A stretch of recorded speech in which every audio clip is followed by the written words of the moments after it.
أشهد أن محمد رسول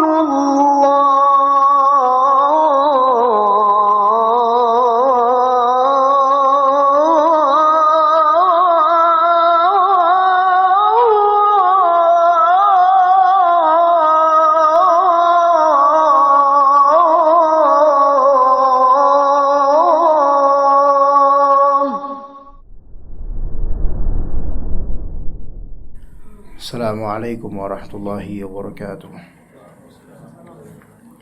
Innal hamdalillah nahmaduhu wa nasta'inuhu wa nastaghfiruh wa na'udzu billahi min shururi anfusina wa min sayyiati a'malina. May yahdihillahu fala mudilla lahu wa may yudlil fala hadiya lahu. Asyhadu an la ilaha illallah wahdahu la syarika lahu wa asyhadu anna Muhammadan 'abduhu wa rasuluhu la nabiyya ba'dahu. فإن أصدق الحديث كتاب الله وخير الهدي هدي محمد صلى الله عليه وسلم وشر الأمور محدثاتها وكل محدثة بدعة وكل بدعة ضلالة وكل ضلالة في النار أما بعد. Para ikhwan dan akhwat rahimani wa rahimakumullah, kita lanjutkan pembahasan secara tematik dari kitab Al-Adab Al-Mufrad karya Al-Imam Al-Bukhari rahimahullah. Kita bahas di sini bab li'azim ad-du'a fa inna Allah la mukriha lah, yaitu bab hendaknya seseorang melakukan al-azm dalam berdoa, yaitu kuat dalam berdoa. Apa maksudnya? Insyaallah nanti kita akan jelaskan. Fa inna Allah la mukriha lah, kata Imam Bukhari, sesungguhnya Allah itu tiada paksaan, tiada yang memaksa Allah Ta'ala. Maka seseorang ketika berdoa dia harus punya azmul mas'alah atau azmud du'a, yaitu kuat dalam berdoa. Ya, nanti insyaallah akan disebutkan makna-maknanya. Dalam riwayat ini di hadis nomor 607 dari kitab Al-Adab Al-Mufrad, Imam Bukhari berkata, haddatsana Muhammad bin Ubaidillah qala haddatsana Abdul Aziz bin Abi Hazim 'anil Ala an Abi Hurairah, hadis Abu Hurairah radhiyallahu anhu, anna Rasulullah sallallahu alaihi wasallam qala, beliau sallallahu bersabda, idza da'a ahadukum fala yaqulu in syi'ta, jika seorang dari kalian berdoa kepada Allah maka jangan tambahkan kalimat in syi'ta. Apa arti dari in syi'ta? Yaitu jika engkau berkehendak ya Allah. Misalnya, ya Allah berilah saya harta yang cukup kalau engkau mau ya Allah. Ya Allah berilah rumah tangga saya kesejahteraan kalau memang engkau mau ya Allah. Ya Allah saya memohon kepada engkau rizki yang banyak kalau memang engkau mau ya Allah. Hal-hal kalimat jika engkau ingin, jika engkau mau, kalau engkau berkenan, itu kurang berakhlak untuk dihadapkan kepada Allah Azza wa Jalla. Karena seolah-olah Allah Ta'ala itu enggak enakan untuk menjawab atau tidak. Seolah-olah ada keterpaksaan kalau Allah Ta'ala menjawab doa kita, gitu loh. Padahal Allah Azza wa Jalla Al-Aziz, Maha Perkasa, Al-Jabbar, Maha menguasai, Maha kuat, ya. Jadi idza da'a ahadukum fala yaqul in syi'ta. Kalau memang kita berdoa, maka jangan tambahkan dengan ya kalau emang itu baik, kalau memang itu engkau mau ya Allah berikan ini untuk saya, gitu jangan. Tapi mintalah. Ya kecuali mungkin dengan kalimat ya Allah jika itu kebaikan buat saya maka berikanlah saya hal itu. Nah itu boleh. Bahkan itu sudah ada dalam beberapa hadis, bahkan dalam doa istikharah juga ada hal kayak seperti itu. Tapi kalau misalnya Allah berikanlah saya ini jika emang engkau berkenan ya Allah, maka jika engkau berkenan di sini kurang tepat, bahkan kurang beradab. Maka kata Nabi SAW, wal ya'zimil mas'alah, maka hendaklah seorang dari kalian kalau doa itu melakukan azmul mas'alah. Apa maknanya? Maknanya ada di antaranya mengatakan al-azmul mas'alah yaitu asyiddah fi talabil mas'alah, yaitu kuat gitu loh dalam meminta permasalahan itu, persoalan itu. Meminta permintaan itu kuat. syiddah. Ya, dan al-jazm min ghairi dha'fin fi talab. Al-jazm itu betul-betul memiliki kepakeman dan kekuatan tanpa kelemahan dalam meminta. Karena dia mintanya itu kepada Allah yang Maha Perkasa, yang Maha Kuat. Bukan meminta kepada makhluk. Ya. Kuat di sini bukan berarti harus kalimatnya keras, nadanya tinggi, bukan. Tetapi kekuatan hati dan keyakinannya. Ya, sehingga tidak perlu kita itu seolah dengan kalimat kita menunjukkan bahwasanya pihak yang kita minta ini akan keberatan kalau misalnya kita minta. Enggak. Kalau manusia ya mungkin kita minta sama manusia sekali, kedua kalinya, ketiga kalinya mungkin orang tersebut akan agak keberatan gitu untuk mengabulkan permintaan kita. Karena kita kok minta mulu. Tapi Allah Ta'ala tidak seperti itu.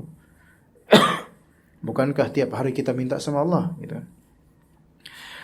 Dan ada yang mengatakan dari ulama, al-azmu fil mas'alah, yaitu menguatkan doa. Penguatan doa itu adalah berupa husnudzan billahi ta'ala fil ijabah.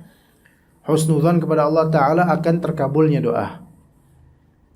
Ya, husnudzan kepada Allah akan terkabulnya doa. Ini juga di antara makna al-azm fil mas'alah. Seseorang memang wajib husnudzan kepada Allah akan terkabulnya doa. Walaupun terkabulnya doa itu bentuknya boleh jadi belum tentu sesuai dengan apa yang dia harapkan. Tapi pastinya Allah Ta'ala lebih tahu mana yang lebih bermaslahat untuk hambanya, mana yang bermadarat. Karena boleh jadi kita meminta sesuatu hal yang pada hakikatnya itu bermadarat buat kita. Ya, maka Allah kabulkan dengan apa? Dengan hal lain sebagai penggantinya yang lebih bermaslahat. Jadi al-azm fil mas'alah di sini adalah di antara maknanya berbaik sangka pada Allah Azza wa Jalla akan terkabulnya doa. Dan kalau ternyata misal Allah Ta'ala tidak memberikan sesuai persis dengan yang kita lisankan dari doa, enggak persis gitu, tapi Allah ganti dengan hal lain, maka ketahuilah bahwasanya itu yang lebih baik dari jawaban Allah Azza wa Jalla. Misal seorang dari kita itu memohon kepada Allah sampai menyebut nama objeknya, ya Allah nikahkanlah saya dengan fulanah, atau nikahkanlah saya dengan fulan, dan menjadikan itu panjatan kalimatnya di sepertiga malam terakhir, di antara azan dan iqamah, ketika dia pengen minta sama Allah, dia meminta itu juga gitu, disebutkan nama-nama calonnya. Betul-betul hatinya itu seperti jujur pengen mendapatkan akhwat atau ikhwan tersebut. Namun ternyata dipersulit oleh Allah Azza wa Jalla untuk objek yang disebut, dan malah Allah Ta'ala dekatkan pada objek lain. Ternyata lebih klop dengan objek lain, jadi dengan gampang. Misalnya, ketahuilah bahwasanya itu jawaban Allah gitu loh. Maka enggak mesti loh jawaban Allah itu persis dengan seperti persis plek dengan apa yang kita drawing di kolbu kita, kita gambar di kolbu kita. Akan terjadi seperti itu persis lah pokoknya. Karena kita enggak mesti seperti itu. Kenapa? Pertama, karena kita bukan Rabbul Alamin. Kedua, yang mentakdirkannya bukan kita. Ketiga, kita itu belum tentu mengetahui mana-mana yang lebih baik buat kita. Maka karena mungkin Allah melihat ini fulan meminta terus kepadaku untuk hal-hal ini, ya disebutkan objeknya fulana dan seterusnya. Namun Allah Ta'ala tahu bahwasanya fulana ini tidak settled buat dia, atau punya aib yang dia tidak tahu, punya aib yang disembunyikan, atau hal-hal lain yang kita tidak tahu. Maka Allah Ta'ala ganti dengan perempuan lain atau ikhwan lain, yang ternyata itulah jawaban Allah. Jika kita misalnya dalam kondisi seperti ini, kemudian kita menyadari dulu berbulan-bulan saya memohon kepada Allah supaya saya dinikahkan dengan fulanah, tapi kok dapatnya fulanah B. Pasti ada sesuatu, ini pasti jawaban Allah. Pasti jawaban Allah. Justru Allah Ta'ala menyelamatkan dia dari keburukan gitu loh. Contoh lain misalnya, di antara kita mungkin pengen kerja apply job ya. Pengen kerja, kemudian ketika mau kerja, melamar kerja ya, misal dia bercita-cita untuk bekerja di perusahaan A yang memang itu perusahaan bergengsi dan bergaji tinggi, sampai dia minta terus sama Allah, dia minta juga kemudian ridho kedua orang tuanya. berbakti pada orang tuanya, dan tolong ya Bu doain supaya aku bisa kerja di perusahaan A. Itu insya Allah gajinya nanti Masya Allah dan sebagiannya nanti akan aku transfer buat ibu. Suatu janji yang Masya Allah kebaikan, dan memang berbakti betul-betul. Ketika doa pun betul-betul tulus dan yakin akan jawaban Allah. Itu harus yakin akan jawaban Allah. Hanya saja yang perlu dipahami, dan banyak orang salah paham, bahwa jawaban Allah itu menurut kita itu harus plek persis dengan apa yang kita inginkan. Enggak mesti. Bahkan kebanyakan dari jawaban Allah itu lebih afdol daripada apa yang kita inginkan. Mungkin kita inginkan A, Allah ganti dengan B. Zahirnya kelihatannya, loh kok B ya, bukan A ya. Tapi ternyata hikmahnya lebih besar. Saya kasih contoh jemaah sekalian rahimakumullah. Yang terjadi di zaman lampau. Kita tahu ibunya Maryam itu siapa? Hannah namanya, sahih. Ya, tapi ini riwayat Israiliyat, bukan dari Al-Quran, bukan dari hadis Nabi. Namanya Hannah. Hannah itu ibunya Maryam. Ya. Kemudian Hannah ini punya suami namanya Imran. Makanya ada surat namanya Ali Imran. Ali di sini bukan Ali seperti Ali bin Abi Thalib. Ali bukan. Ini Ali di sini artinya keluarga. Bukan Ali Imran terus namanya berarti Ali. Seperti Ali bin Abi Thalib, ya Ali Oncom, Ali ini dan seterusnya Ali-alian. Bukan. Ali di sini artinya Al, yaitu keluarga Al Imran. Keluarganya Pak Imran. Imran itu suaminya ibunya Maryam, ya gitu. Suaminya nenek Maryam gitu. Suaminya nenek Nabi Isa alaihissalam. Nah, kata Allah, idh qalat imratu Imran, ya istrinya Imran yaitu Hannah itu berdoa, Rabbi inni nadartu laka ma fi batni muharrara fataqabbal minni. Ya Rabb, wahai Rabbku, saya memohon kepada engkau, saya bernazar kepada engkau, seandainya nanti itu lahiran ini, kan beliau hamil, lahiran, maka saya akan menjadikan anak saya ini yang lahir nanti sebagai muharrar. Muharrar itu bahasa sekarang ibaratnya kayak marbot masjid, tapi ahli ibadah di masjid itu, ngurusin masjid gitu loh. Ya, marbot masjid tapi ngurusin masjid dan ibadah terus di masjid itu. Di zaman-zaman itu orang paling tertinggi kasta terpandang adalah orang yang mendekam di rumah ibadah. Abid itu disebutnya abid muharrar. Karena ibunya Maryam ini, yaitu istrinya Imran, meminta kepada Allah semoga anak ini apa? Laki-laki, pengennya gitu. Jadi mintanya laki-laki, ya Allah saya minta laki-laki supaya nanti bisa menjadi pembina masjid, ya pembina rumah ibadah, sehingga derajatnya tinggi gitu loh. Muharrar.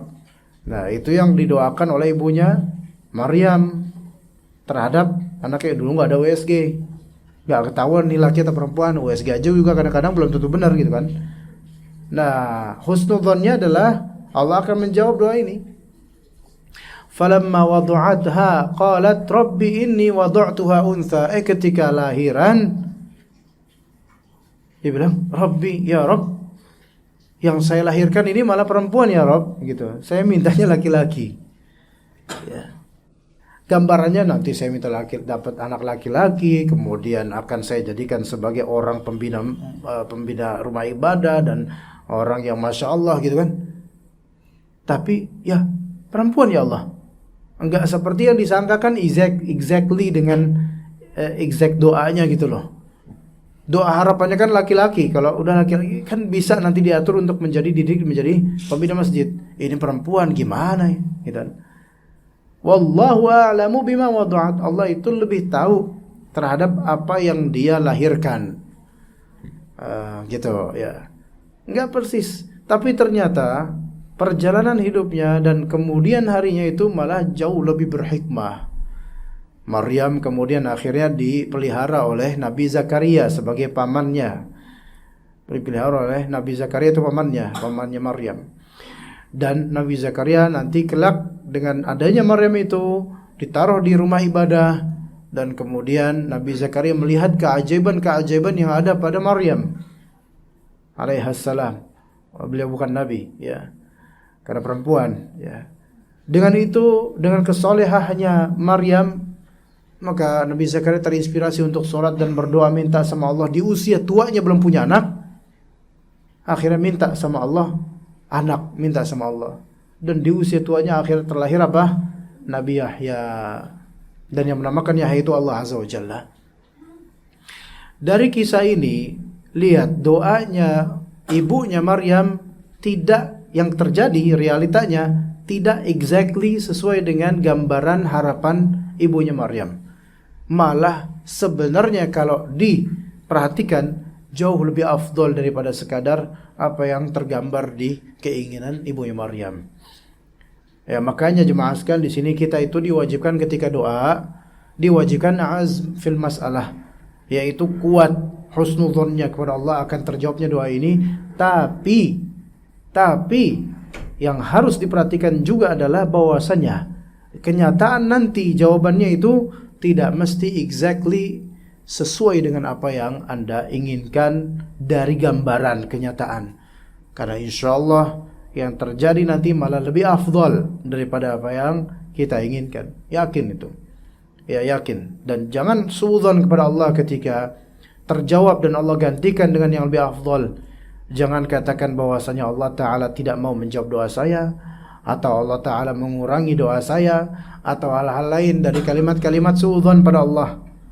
Ya, ini penting jemaah sekalian, karena kita yakin semua dari pemilik nafas di masjid atau musala ini semuanya memiliki harapan, memiliki doa, menengadahkan tangan kita di separuh malam terakhir atau mungkin di antara azan dan qamat atau setelah sholat. Anda punya harapan masing-masing, tapi harus betul-betul yakin Allah itu menjawab doa Anda. Allah tidak akan mengkhianati hambanya yang sudah bertauhid hanya minta pada Allah, dan Allah menjawab lebih dari apa yang Anda sangkakan insyaAllah. Kalau ternyata you get what you want gitu, engkau mendapatkan apa yang engkau inginkan, ketahuilah, satu, dunia engkau dapatkan yaitu jawaban dari Allah, kedua, pahala engkau raih insyaallah. Maka pentingnya doa dengan husnudzon pada Allah Azza wa Jalla. Kalau misalnya kok yang engkau dapatkan, yang kita dapatkan itu tidak persis dengan apa yang kita inginkan, yakinlah bahwasanya gantinya dari Allah sebagai jawaban itu lebih afdal, lebih bermaslahat dan lebih berhikmah. Jangan pernah suudzon pada Allah Azza wa Jalla. Maka kemudian kata Nabi SAW, wal yu'azzim ar-raghbah. Hendaklah seseorang yang berdoa itu menta'zim, membesarkan raghbah, yaitu hasrat dan keinginannya kepada Allah Azza wa Jalla. Ya, ketika kita doa itu, jadikan kalbu kita itu seolah-olah melambung ke langit, naik ke atas langit, yang betul-betul berharap kepada Allah Azza wa Jalla. Betul-betul berharap kepada Allah Azza wa Jalla. Maka disyariatkan dan dikatakan oleh sebagian fuqaha, ketika seseorang menghadapi karb yang azim, yaitu musibah yang besar, yang mana membuat dia bingung, tidak tahu harus bagaimana, dan dia harus bermunajat kepada Allah Azza wa Jalla dengan sebesar-besar, setinggi-tinggi munajat, maka dianjurkan baginya untuk menengadahkan tangannya itu melebihi dari kepalanya sampai betul-betul meminta, melakukan masalah, yaitu meminta pada Allah Azza wa Jalla, dan merendahkan dirinya betul-betul, seperti doa istisqa yang Nabi SAW lakukan. Doa istisqa setelah salat istisqa, yaitu minta hujan, itu sampai tinggi Rasulullah SAW menengadahkan tangannya hingga kelihat juga, yaitu bayad ibtaihi, yaitu putihnya ketiak beliau. Ya, ketika kita dalam keadaan ikhwas sekalian, keadaan pertama, teman-teman close the door, ya. Keluarga close the case. Orang-orang tercinta enggak peduli sama sekali. Hanya siapa sekarang yang peduli sama kita? Allah Azza wa Jalla. Hanya Allah Azza wa Jalla. Maka ketika itu kita kemudian mengetuk pintu permohonan pada Allah Azza wa Jalla yang Maha mendengar. Dan Allah Ta'ala itu Maha mendengar seseorang, apalagi ketika dia dalam safar, lecek pakaiannya, kusam tubuhnya, menengadahkan tangan meminta pada Allah Azza wa Jalla selama tidak makan harta haram, tidak mengkonsumsi yang haram, Allah mendengar doanya. Dan Allah Ta'ala itu betul-betul sangat gembira. Ada sifat Allah Azza wa Jalla itu sangat gembira dengan taubat hambanya. Sangat gembira dengan taubat hambanya, melebihi gembiranya seseorang yang dia berada di tengah padang pasir, kehilangan kendaraannya yaitu kudanya atau ontanya yang membawa semua bekal makanan dan minumannya. Dia terdiam bingung mencari semua arah, tidak ada, ontanya pergi semua. Makanan minuman tidak ada di tengah padang pasir, dan sampai dia kecapean tertidur kemudian terbangun dan dia mendapatkan apa? Mendapatkan ontanya sudah di sisinya kembali. Maka betapa gembira dan bahagianya orang itu. Ketahuilah Allah Ta'ala jauh lebih bergembira terhadap taubat hambanya daripada orang ini gembira dengan kembalinya makanan padanya dan kendaraan. Maka seseorang ketika bertaubat pada Allah, berdoa minta sama Allah, maka itu suatu hal yang membuat Allah Azza wa Jalla ridha padanya. Ketika kita punya kasus atau masalah besar yang mana itu disebabkan hal-hal yang mungkin telah berlalu dari dosa-dosa kita, maka ketahuilah taubat pada Allah dan minta pada Allah Azza wa Jalla agar keburukan-keburukan tidak menimpanya. Iya, minta pada Allah Azza wa Jalla taubat, sehingga Allah Ta'ala itu gembira melihat hambanya taubat. Dan Allah Azza wa Jalla kerap kali menimpakan musibah pada orang-orang beriman sebagai nasihat, teguran dan peringatan agar ayo kembali kepadaku, ayo kembali kepada Allah Azza wa Jalla. Jangan pernah kecewa dengan takdir Allah Azza wa Jalla ketika diberikan musibah. Jangan kecewa dengan Allah Azza wa Jalla. Ya. Maka kata sebagian ulama atau kata Nabi SAW dalam sebuah hadis atau dalam sebagian asar dikatakan, la tattahim rabbaka bima qaddara laka. Jangan pernah engkau tuduh Tuhanmu terhadap apa yang telah Dia takdirkan padamu. Maka jemaah sekalian rahimakumullah, setiap dari kita itu pasti akan pada waktunya secara takdir Allah Azza wa Jalla akan tertimpa masalah. Itu niscaya. Yang tidak akan kita luput dari masalah di dunia ini, pasti ada masalah dengan skala yang berbeda. Ya, dengan kualitas masalah yang berbeda. Yang kemudian kita dapatkan ternyata masalah-masalah ini, musibah-musibah ini sebabnya adalah dosa-dosa kita di masa lampau. Disinilah Allah Ta'ala sebenarnya mengajak, menyeru orang-orang ini, ayo kembali kepada Allah Azza wa Jalla. Kembali kepada Allah Azza wa Jalla. Kuncinya adalah taubat dan doa dan islah, memperbaiki kondisi.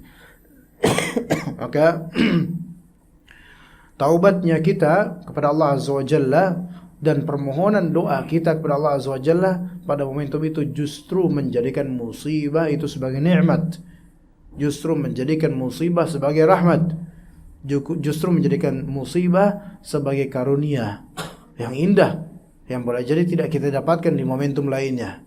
Maka ikhwan sekalian, teman-teman sekalian di sini atau mungkin yang mendengar dari baik ikhwan atau akhwat, apapun masalah dan musibah Anda, maka ada Allah sebagai tujuan berdoa. Allah Ta'ala tidak akan pernah tidak mendengar, akan selalu mendengar. Allah tidak tuli, tidak buta. Allah Ta'ala Maha melihat. Kalau memang kita jujur, shadiq, betul-betul kembali kepada Allah, minta pada Allah untuk kunci permasalahan-permasalahan kita, maka kuncinya segalanya ada pada Allah Azza wa Jalla. Walillahil izzatu jami'a. Semua keperkasaan, kekuatan itu milik Allah Ta'ala. Maka wal ya'zim al-mas'alah wal yu'azzim ar-raghbah. Hendaklah ketika berdoa itu betul-betul kuat dalam berdoa, yakin akan pengabulannya dari Allah Azza wa Jalla, dan juga agungkan dan besarkanlah raghbah dan harapan kepada Allah Azza wa Jalla. Fa inna Allah la ya'dhumu 'alaihi syai'un a'tah. Sesungguhnya Allah Subhanahu wa Ta'ala tidak keberatan akan sesuatu yang Allah Ta'ala berikan. Enggak keberatan bagi Allah Azza wa Jalla. Enggak merasa berat. Beda dengan kita, ikhwan. Kadang kita itu ngasih uang 5.000 aja berat. Coba sekarang di antara antum, misal ngasih pengamen ya dengan membawakan lagu suaranya false. Kemudian gitarnya juga salah-salah kuncinya. Ya. Maka antum mau ngasih 5.000? Enggak mungkin. Berat, 2.000 aja enggak mau. Bahkan harusnya memang enggak ngasih, karena buat apa ngasih beliau-beliau ini, orang-orang ini. Itu kita. Kita tuh banyak momentum kita ngasih itu keberatan. Ngasih nafkah istri kadang keberatan. Istri minta ini kita kadang keberatan karena bukan karena kita enggak punya uangnya, tapi kadang ada rasa kikir di hati kita. Kadang kita enggak mau uang kita itu serpihannya keluar. Tidak, bagi Allah Azza wa Jalla. Allah itu Karim, Jawad, Rahim. Allah itu mulia, derma, maha menderma, dan maha penyayang. Dan jawaban-jawaban dari Allah itu tidak mengurangi sedikit pun dari kerajaannya, dari kekayaannya. Makanya kata Allah Azza wa Jalla di suatu hadis qudsi, "Lau anna awwalakum wa akhirakum wa insakum wa jinnakum ala sa'idin wahidin yad'unani."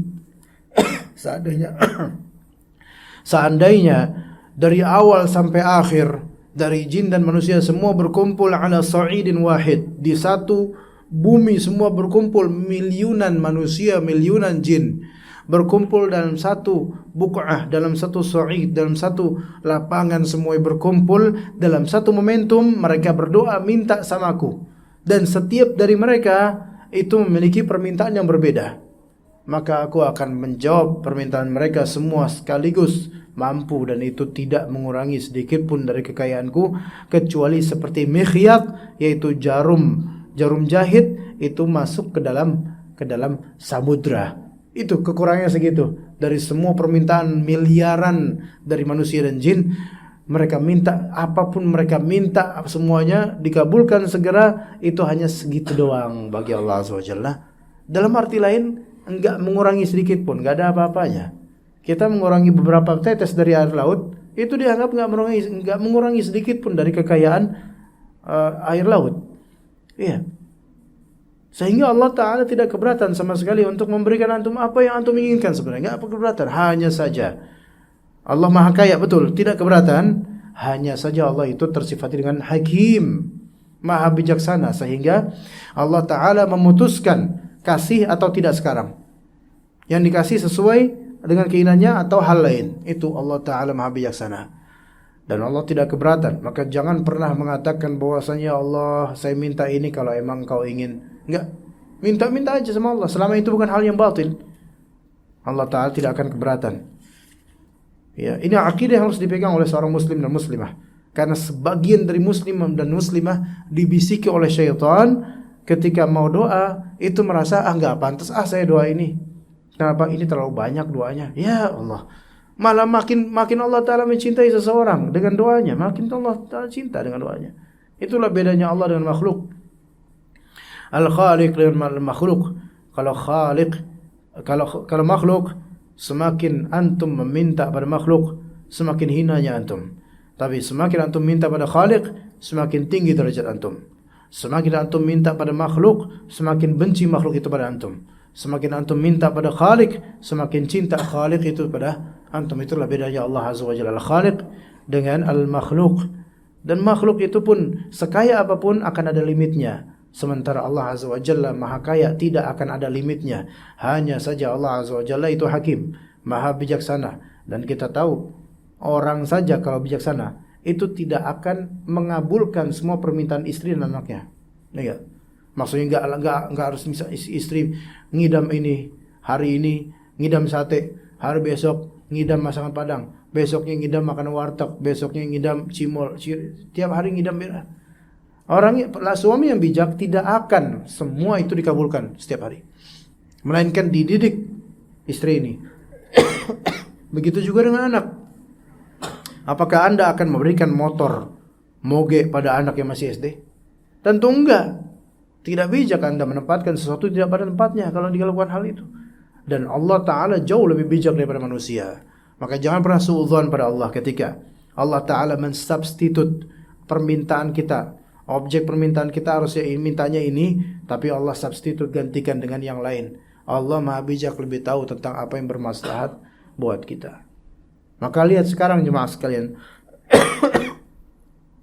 Coba kita lihat lagi lembaran sejarah kehidupan kita yang telah lampau. Pernahkah kita minta sama Allah A, tapi Allah kasih B, ternyata masih bertahan B itu sampai sekarang? Yang mungkin sekiranya ketika itu sesuai dengan keinginan kita A, belum tentu masih bertahan. Belum tentu itu kebaikan buat kita. Dan ketika itu mungkin kita merasa agak murka, kenapa ya kok saya dikasih kayak gini padahal saya pengennya itu. Wa asa an takrahu syai'a wa huwa khairul lakum. Wa asa an tuhibbu syai'a wa huwa syarrul lakum. Boleh jadi kalian benci sesuatu padahal itu baik buat kalian. Boleh jadi kalian itu mencintai sesuatu padahal itu musibah buat kalian. Dan manusia itu wallahu ya'lamu wa antum la ta'lamun. Allah itu maha mengetahui dan kalian itu enggak mengetahui persisnya bagaimana. Maka husnudzan kepada Allah Azza wa Jalla sangat penting dan vital dalam masalah berdoa pada Allah Azza wa Jalla. Saya memohon pada Allah Azza wa Jalla semoga Allah Ta'ala jadikan ana dan juga antum semua dan antunna sebagai hamba-hamba Allah yang selalu terinspirasi untuk senantiasa berdoa kepada Allah, meminta kepada Allah. Ada masalah-masalah sedikit, langsung hatinya berkiblat kepada Allah, tidak bergantung pada makhluk dan berhusnudzan pada Allah, sehingga apa-apa yang Allah takdirkan padanya itu dianggap selalu baik olehnya. Dan itu adalah kebahagiaan hati jemaah sekalian. Karena di antara kata sebagian ulama Ibnu Rajab berkata, di antara sa'adatul abdi, di antara kebahagiaan hati hamba adalah dia bisa istikharah, minta pilihan sama Allah, dan dia ridha dengan apa yang Allah pilihkan buat dia. Dan di antara kesengsaraan hati seorang hamba itu adalah dia ditutup dari pintu doa, ditutup dari pintu istikharah, dan ketika dia diberikan oleh Allah pilihan, dia murka dengan pilihan yang Allah Ta'ala kasih. Maka